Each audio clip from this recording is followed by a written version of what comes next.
I was going to say hello, it's great to see everybody, but we have the lights in our eyes so that we can't actually see anybody.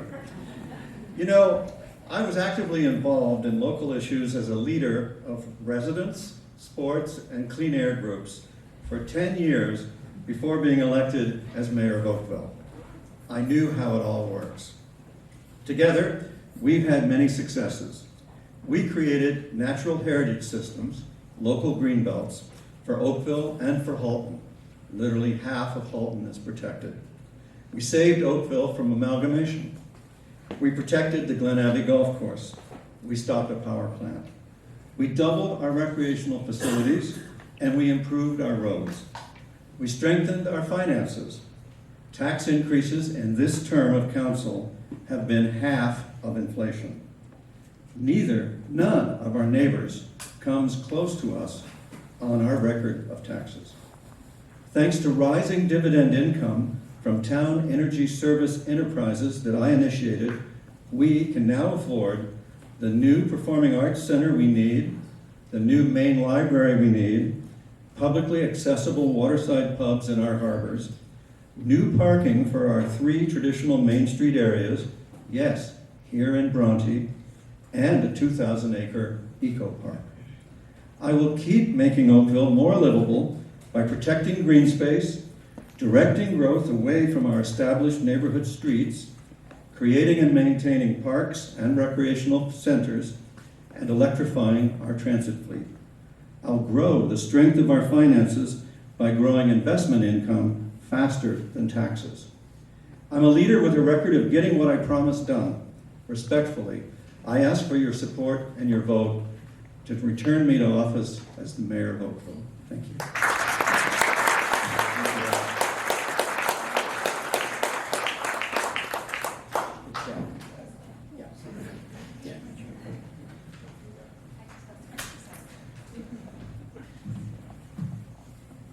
Good evening, everyone. I want to start by thanking all the young people in the audience today. It's inspiring that you're here, taking action to learn what we all have planned to make Oakville a better place. I'm so happy to see you all engaged in our election. It's so important. My name is Jack Kukolic. I've lived in Oakville for over a decade.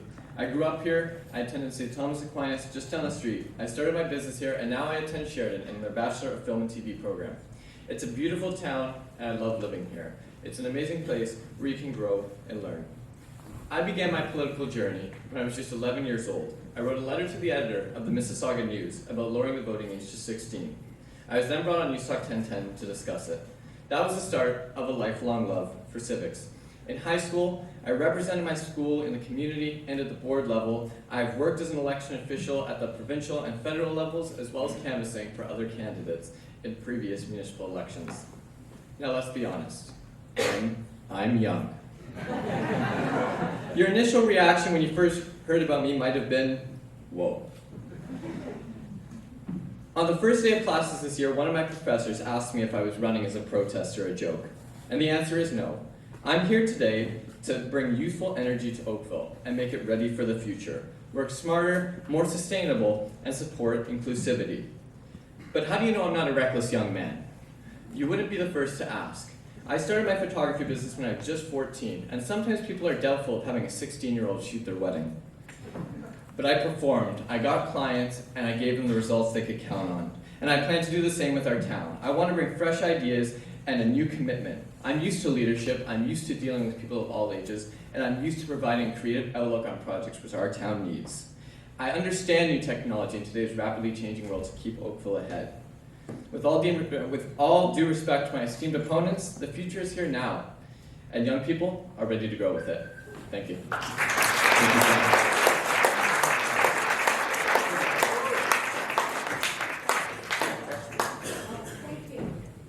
Thank you for sharing the dais. I don't have to hold my stomach in this way.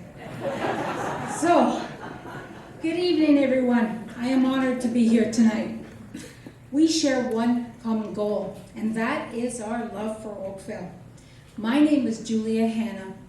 I am a business leader, a not-for-profit founder, and a community activist. And I'm a mother. In 2018, we were all so proud when we were voted #1 community to live in all of Canada by Money Sense magazine. 3 years later, in 2021, Maclean's magazine voted us number 70. Hamilton is 71, and Burlington is 35.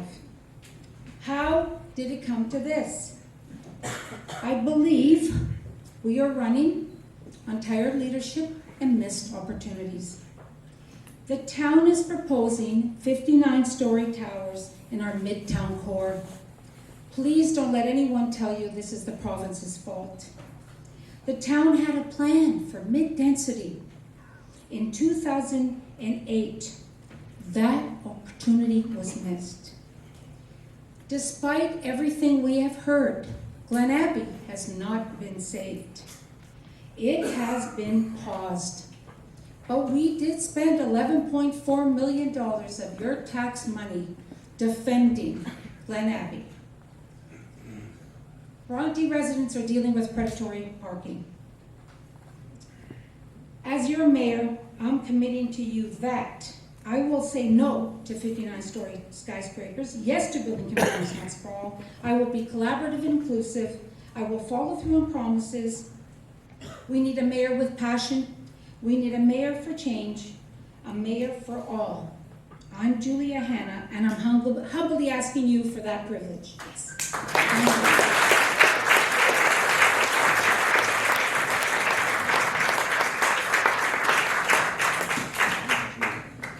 So the first question goes to Jack. The confluence of growth and the lag in infrastructure has caused downstream issues such as traffic and parking. These issues are a focus for our residents, particularly parking and associated predatory towing. There has been numerous calls for leadership around this issue. The question is, do you have a definitive plan? Do you have a plan to definitively address the issues of parking and other associated issues such as predatory towing here in Ward 1? Thank you for the question. Parking is an absolutely essential thing to focus on with growth. And Oakville is growing, and over the last decade, it's grown at a rapid pace, and we're going to see that in the future. We need to address parking in all our downtown centers now, especially Bronte, where, like you said, there have been a lot of issues with predatory towing over the years. People going to dinner and coming back and their car is gone, but there's just nowhere else for them to go. So it needs to be addressed. And like O'Mara mentioned, we need a parking garage for sure, and make the space. And we need to also look into smart technology as well. There's a parking garage downtown Oakville, and it's cash only. The town is conducting studies, but all of downtown Oakville already has these smart technologies. We have the app, we have all of that. So why not implement it sooner? Get it done now, and get people parked and on their way. Thank you. Thank you, Jeff.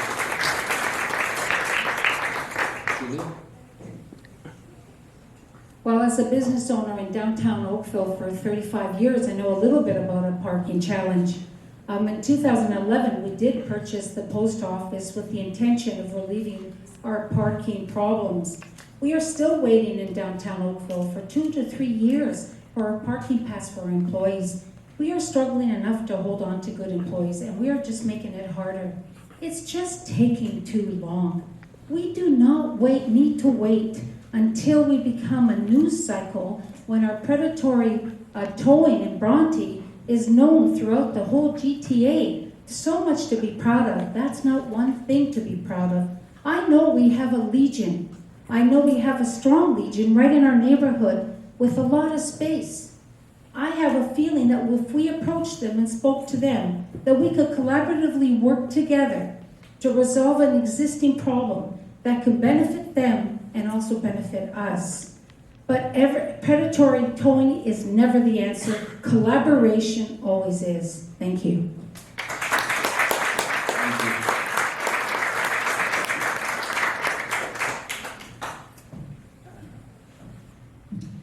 I think I just answered earlier.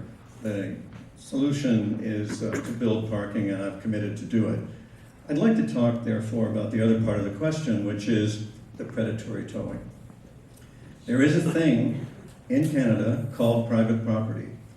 Nobody has the right to park their car on somebody else's property without their permission. Bronte has been a place where, for many years, people enjoyed that privilege until the mall owner changed and the ban on using their parking space to visit many stores came in, and they hired the predatory tower to make sure that their lot was available only for their customers. This is their right. And we brought in regulations to require notice, to require warning. That's all you're allowed to do at the municipal level. You can want any power you want, but if you remember who you are and where you are, you come up with the news that, well, we don't actually have the power to take away somebody's private property rights. So the best we could do was to give people warning.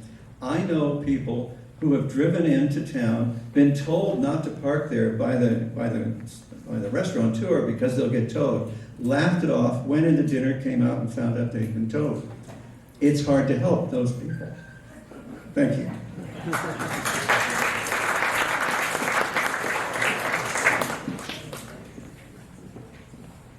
Jack? No, yep, sorry. Okay.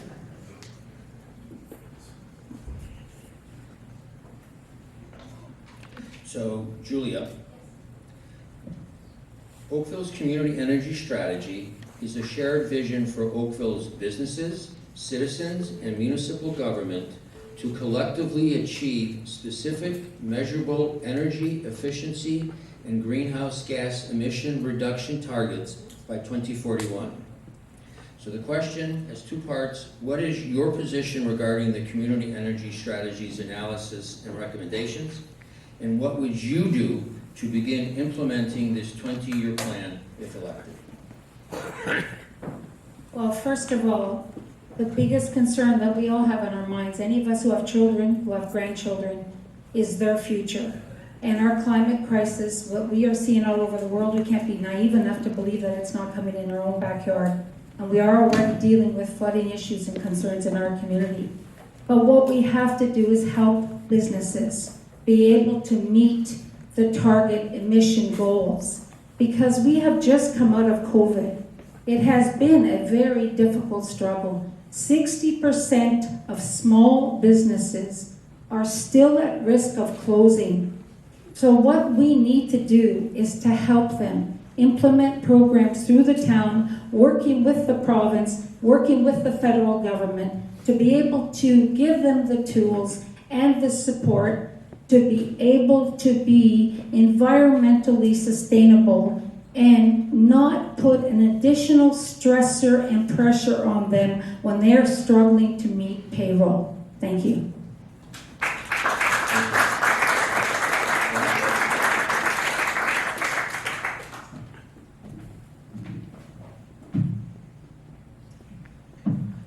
I'm very proud of the community energy strategy. It was citizen created at an arm's length from the town.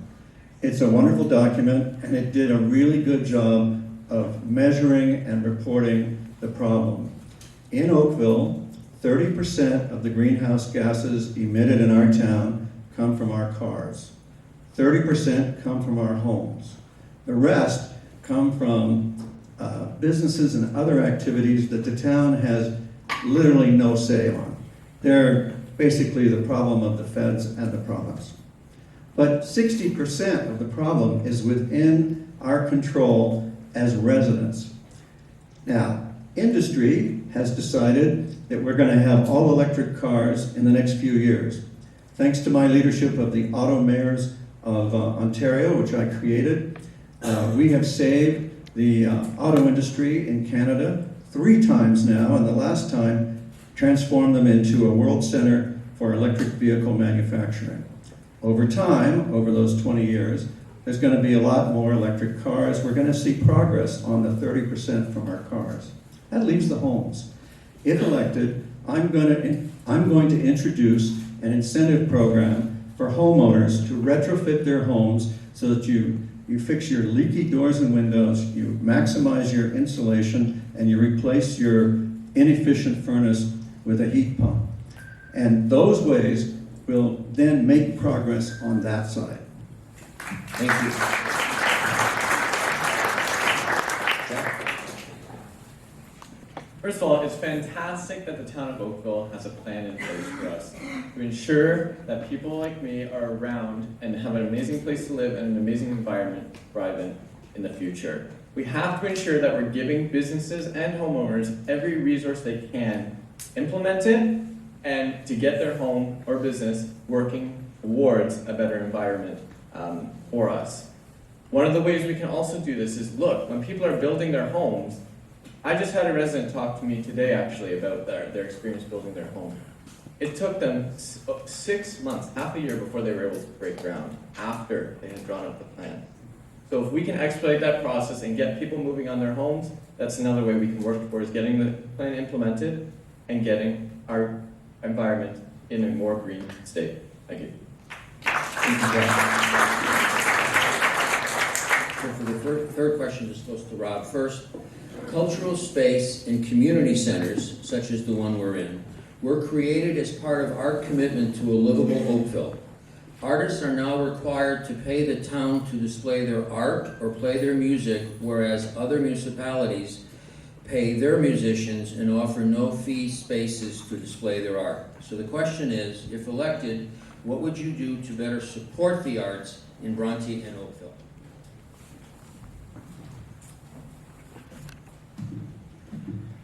For many years, I've been sponsoring free concerts in the park down here. And there's a side of this question that nobody's thinking about. Wherever the buskers and musicians gather without being licensed, we get complaints from neighbors who don't like the noise. I mean, for me, it might be art, but for the neighbor, it might be noise. So we have to continue to do a balanced approach. I don't see anything wrong with licensing this activity so that the people who live around it can also enjoy life. It's a balance that we have to strike in order to live together in a congenial and respectful way. Thank you.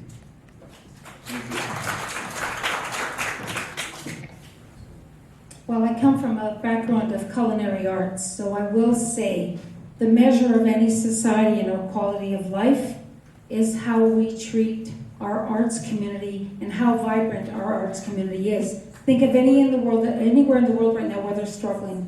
Think of Pakistan. First thing that goes is the arts. Why are we charging unnecessary fees? If you're asking me, I don't seem to understand. We need to open the door to our artists. We need to bring music back to our community. We have had 2.5 years. I know people want festivals. I know people want to gather. I know that we want to support our young artists. And how can we do that? I know that our parks and recs, right now, their programs are at minimal capacity. And we are still blaming COVID. When I know that our own residents are going to Mississauga and Brampton, we need to open our minds to the importance of arts, and we need to support and hold the hand of any young artist. Don't make it prohibited for them. Let's fill every single cultural space that we have it brimming with artists from all venues. Thank you.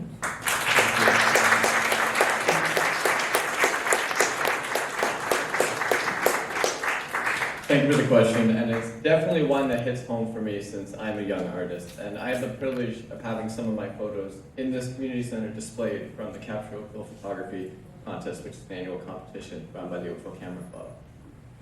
We absolutely need to open the door to everyone to be able to perform their music, to display their art. We have to create opportunities for people. I had a resident reach out to me. She said she moved from Toronto, where a lot of the community programs and services and community centers have free access, and commented on how some of the subsidiaries that take place in Oakville are difficult to work through, and describing it as you would need an accountant to file it. And that's not making it access for all. And we need to look at that process and figure out how can we make it easier for people if they don't have access to it, and how can we get more art in Oakville. I definitely agree. I've been to Mississauga before to participate in some of their art programs, and I think we could definitely have neighborhood committees and have people, running everything at the ground level in our community who are seeing it every day, and to get art where it belongs. Thank you.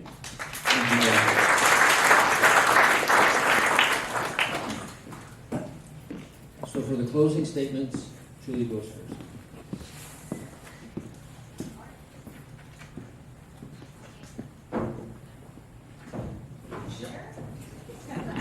Thank you, Harry. Oh, thank you. Thank you for the privilege of being here tonight. I mean, we need to keep our promises. Please don't be fooled by a mayor's talk of a giant eco park. It will likely end up as another broken promise, like our cultural hub, like the downtown parking garage, like the development of Midtown, all of which were promised a decade ago and we're still waiting for. Now is the time for vision and strong leadership. I promise you I will say no to 59-story skyscrapers. We will tackle our housing crisis by building mid-level density buildings. I will end predatory parking here in Bronte. Trust me when I tell you we will have the best restaurant in Bronte that will be the envy of every waterfront community in the world. Growing up in an Italian household, I knew I was in really big trouble when I got a basta. In Italian, that means enough. Enough of finger pointing. Own it. Enough of intimidation and scare tactics. Enough of not listening. Enough of 15 years of missed opportunities. I am a very different kind of leader. I promise you I will engage. I will build consensus. I will build relationships with you. Most importantly, I will fight for you with every fiber of my being. Oakville, it's time for us to lead again. I'm Julia Hanna, and I am humbly asking you in joining me in building the Oakville of the future. Thank you.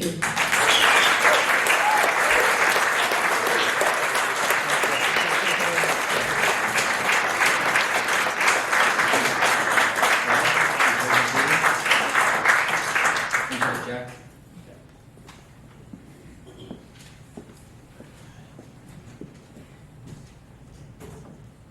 Thank you again to everyone who came out tonight, and thank you to the Bronte Residents Association for helping organize and bringing everyone together. It's so good to see everyone here, and you're making an informed choice as voters. Democracy is about new ideas coming together, fresh faces at the table. And as mayor, I want to bring everyone to the table. I want residents, I want neighborhood associations, I want everyone to be there and have a say proactively. I want everyone to contribute to building their community and making Oakville ready for the future. I want to work smarter, more sustainable, and support inclusivity. I'm looking to the future in Oakville because the future is now. I'd like to end with a quote from anthropologist Margaret Mead, who said, "Never doubt that a small group of thoughtful, committed citizens can change the world. Indeed, it's the only thing that ever has." Thank you to everyone who came out tonight, especially our younger people. Vote for Jack on October 24th. Thank you very much.